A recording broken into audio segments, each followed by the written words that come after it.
គ្រូថ្ងៃនេះខ្ញុំអានជើងជួបចំទៅម៉ាមីមានកោជួបឆ្នោតខ្នងមួយឈ្មោះចំទៅវាដើរជិតលើចុកចង់ជើងព្រោះខ្លាចប្រឡាក់ដីថ្ងៃមួយវាឃើញសត្វស្រាពាក់ស្បែកជើងបែកវាក៏ចង់បានស្បែកជើងមួយគូដែរដូច្នេះចំទៅក៏ធ្វើដំណើរទៅផ្ទះជាងដៃកំជើជាងដៃនិយាយដើម្បីធ្វើស្បែកជើងពីដៃបានខ្ញុំត្រូវជួសចូលឡបែកនេះសិនដូចណាឯងទៅរកដីអត់មកឲ្យយើងបាត់រនោះចំទៅតបដីអត់នៅចិត្តពួកគួរឲ្យពើមណាស់ហើយចំទៅក៏ធ្វើដំណើរទៅគឺផ្ទះឬស្រីដាក់ឬស្រីចំណាស់និយាយញ័រចំដើម្បីធ្វើស្បែកជើងពីឫស្សីបានខ្ញុំត្រូវការកំបិតសងសក់ឫស្សីដូចណាឯងត្រូវទៅរកវាពីផ្ទះជាងដៃសិនមកចំទៅកំបិតចំទៅតបកំបិតនៅផ្ទះជាងដៃដាក់ជាងដៃឲ្យខ្ញុំទៅរកដីអត់ហើយដីអត់នៅជាពួកគួរឲ្យពើណាស់ចំទៅជ្រោះពីចំកើងរួចក៏ចាចេញទៅវាដើរដំណើរអូបណ្ដាអត់មានស្បែកជើងដែកអត់មានស្បែកជើងឬស្អីខ្ញុំទៅរកស្បែកជើងទៅវិញក៏បានអូននឹកឃើញហើយទៅពឹងដើមកៅស៊ូសិនដូច្នេះចំទៅក៏ធ្វើដំណើរទៅផ្ទះកៅស៊ូគឺក្បាលខូចសោខែហឹកមុននឹងនិយាយយើងមិនទំនេរទៅធ្វើស្បែកជើងសម្រាប់ឯងទេតែយើងឲ្យជាប់ខ្លះទៅឯងយកទៅធ្វើស្បែកជើងបានតែត្រូវយកបំពង់ឬស្អីមកដាក់ជាប់ដើម្បីកុំឲ្យកំពុបលឿនតិចទៅកបបំពង់ឬស្អីបំពង់នៅផ្ទះឬស្អីពីឲ្យខ្ញុំទៅរកកាំបត់ហើយកាំបត់នៅផ្ទះជាងដែរឲ្យខ្ញុំទៅដីអត់ហើយដី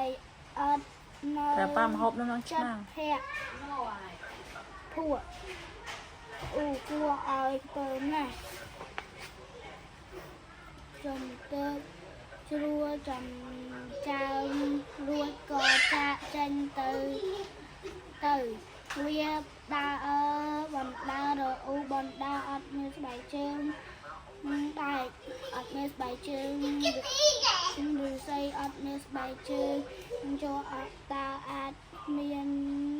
ស្បែកជើងអ្វីពីអ្វីទៀតអីចឹងអូនឹកឃើញហើយគឺពីចូលអ៊ីចឹងទៅពឹងដងកៅនាងសិនហើយចំទៅក៏ធ្វើដំណើរសំបកដងកៅនាងស្រស់ស្អាតនិយាយយើងអូនលឿនតិចស្អាតបានណាបាន សូ ធ្វើស្បែកជើងឲ្យឯងបានប៉ុន្តែឯងត្រូវជួរកជ័រកៅស៊ូដើម្បីបិទត្រល់របស់យើងដែលបាក់សិនចំទៅគ្មានចំរើសអ្វីផ្សេងទៀតឡើយវាក៏ត្រឡប់ទៅអង្វរដើមកៅស៊ូវិញដើម្បីយកជ័របិទត្រឲ្យដង្កូវនាងបង្កែ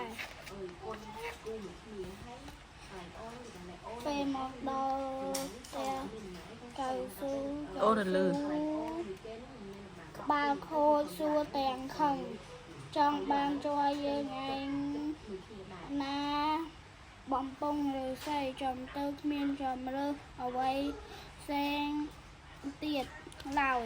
វាក៏ត្រឡប់ទៅអង្វរដើមឬស្អីវិញដើម្បីយកបំពង់ឬស្អីដាក់ជ័រកៅស៊ូហើយយកហុកជ័រកៅស៊ូទៅបិទត្រល់ឲ្យដង្កូវនាងប៉ុន្តែពេលមកដល់ផ្ទះឫស្សីចំណាស់សួរចង់បានបំពង់ឫស្សីឯណាកំបិតចំទៅមានចំរើសអ្វីផ្សេងទៀតឡើយវាក៏ត្រឡប់ទៅអង្វរជាងដែកវិញដើម្បីយកកំបិតឲ្យឫស្សីយកបំពង់ឫស្សីដាក់ជ័រកៅស៊ូហើយយកជ័រទៅជ័រកៅស៊ូទៅបិទត្រល់ឲ្យដង្កូវនាងបន្តែពេលមកដល់ផ្ទះជាងដែកកំចិលជាងដែកសួរចង់បានចំបិតឯណាដីឥដ្ឋចំទៅគ្មានចំរើសអ្វីផ្សេងទៀតឡើយវាក៏ត្រឡប់ទៅរកដីឥដ្ឋនៅក្បែរពីពួកវិញដើម្បីយកឲ្យជាងដែកបិទឡធ្វើស្បែកជើងវាក៏សុំឡស្បែកដើបានបន្តិចចំទៅឃើញសាប់បងកំពុងងូតទឹកក្នុងបឹងមួយសាសដោះស្បែកជើងហើយដាក់មាត់បឹងវាក៏សុំឡស្បែកជើងពេលឡស្បែកជើងហើយវាក៏ថាស្បែកជើងបែករឹងរលុងពីបាដាណាស់ចុះទៅបោកទីបំផុតចំទៅសម្រាប់ចិត្តអូសុកចិត្តដើរចំទៅវិញជំរាបអ្នកគ្រូ